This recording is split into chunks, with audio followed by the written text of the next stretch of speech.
Welcome. My name is OtanezH, and this is my poster, Virtual Reality Use in Therapy Practices.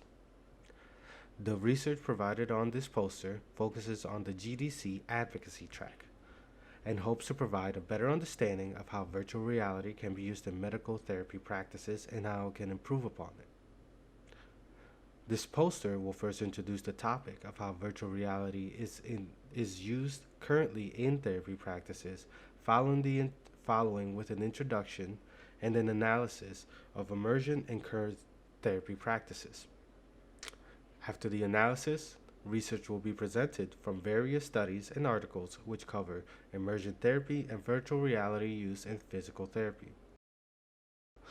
After research, limitations regarding the research presented will be explained with possible solutions. New technology emerges every day and sometimes re-emerges, as is the case with virtual reality. Virtual reality first emerged in the late 1990s with Nintendo's Virtual Boy. It had not made a big impact and even caused the technology to be forgotten, at least for the time being. Having re-emerged in the late 2010s, virtual reality has come back, making a bigger impact than it did before. Being primarily used for entertainment purposes, other uses have been found, such as immersive training simulations for the military or training simulations for medical field practitioners. As virtual reality grows, it makes huge impacts in the technology industry as it provides new ways to experience what otherwise can be dangerous or impossible. Being part of immersive technologies, virtual reality can bridge the gap between reality and what's perceived. Many studies and conclusions have been made on how virtual reality can affect the human brain and seeks to innovate on practices done which require intense and possibly risky training. In his article, How Much Immersion is Enough, Bowman and his colleagues have gone on to say empirical studies showed that various components of immersion provide other benefits. These benefits, outside of entertaining, can greatly improve quality of living for humans and improve upon medical therapy for the better. The following articles and studies discussed will help to garner focus and bring attention to how virtual reality and immersive technology has improved current medical therapy practices.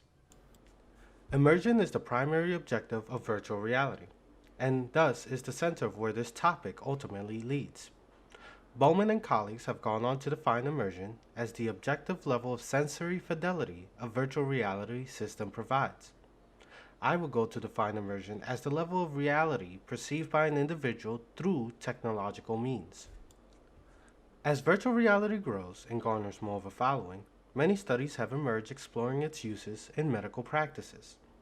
In real-life applications of medical therapy are an old practice with a long history and many methods used being set in stone, yet having flaws.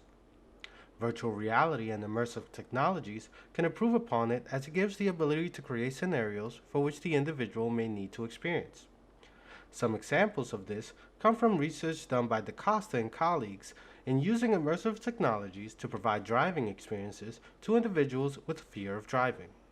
Another example of this comes from studies done by Freilich and colleagues, which seek to use it to see how an individual, in their case a 19-year-old female with right side physical disability, benefits from virtual reality physical therapy as opposed to current physical therapy methods. In the following section, we will explore the methods and trials used and conclusions made in these studies. In the article by DaCosta and colleagues, Virtual Reality Exposure Therapy for Fear of Driving, Analysis of Clinical Characteristics, Physiological Response and Sense of Presence, the study intervention consisted of using a computer game to place individuals with a fear of driving in car driving scenarios with traffic situations. They investigated the participants' sense of presence, subjective distress, and physiological responses during the virtual reality exposure, also evaluating clinical characteristics, driving conditions, and participant quality of living.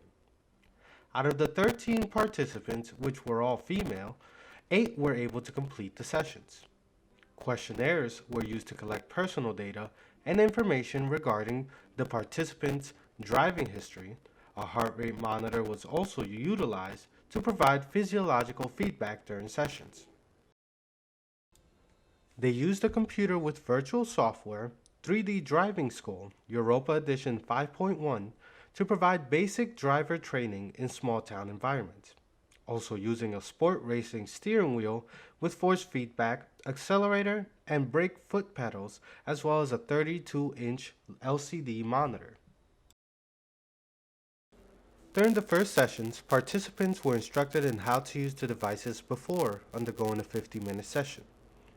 The sessions range from small driving tasks, such as a driver's test, to dealing with highway traffic.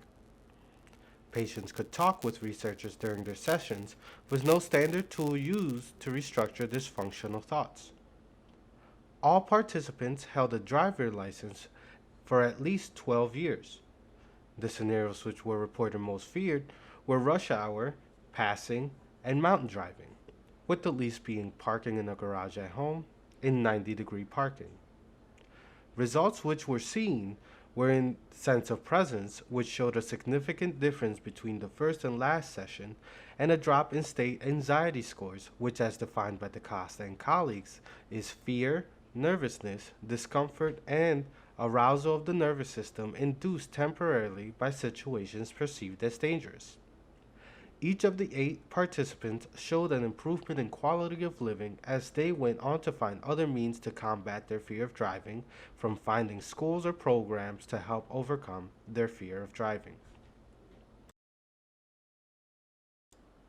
In the study done by Bethany Freilich and colleagues, they sought to examine the physiological and psychosocial effects of using an immersive VR system on a female young adult with physical disabilities. The study consisted of 6 sessions over a span of 3 weeks, each lasting approximately 45 minutes. The physiological factors which were assessed were upper body mobility and heart rate variability, and psychosocial factors such as mood. These factors were evaluated through post-session debriefing of the participant. The participant was a 19-year-old female with a physical disability to the right side of her body due to childhood surgeries. Prior to this study, the participant was receiving medication as well as computer-based hand rehabilitation sessions to improve functional use of her right hand. The VR sessions in this study consisted of repeated minigames and augmented movement biofeedback on a 2-dimensional screen. The HTC Vive virtual reality system was used alongside a computer. Some of the prominent results which came from the study were in heart rate variability, which had a gradual increase indicating a possible decrease in stress and anxiety throughout the study period. Another of the results came from the questionnaires used, which showed a notable change in activities performed by the participant while using both hands and her perception of how well her right hand works. The debriefing sessions also showed results which came from the participant's own words. She has been recorded saying, "I feel that I am less handicapped." You don't think of, "Oh, my hand is paralyzed. Hey, I am handicapped. I can't do it." I don't think about that in that VR game. I think of, "I can do it."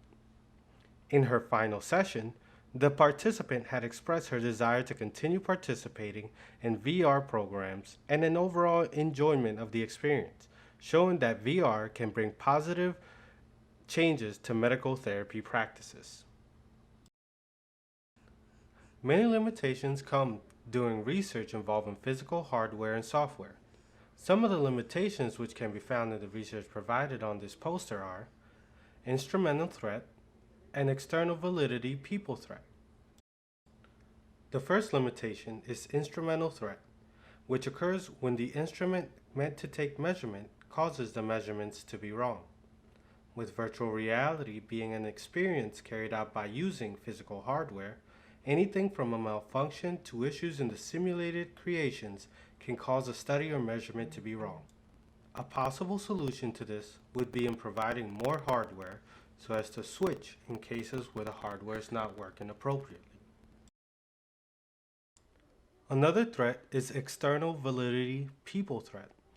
Virtual reality can be done by one person, but being that it utilizes the most trusted sense in an individual, another person can easily disrupt the experience and thus cause issues with measurements and simulated experience. The only possible solution to this would be in mediating the amount of people around the user whilst in a VR experience.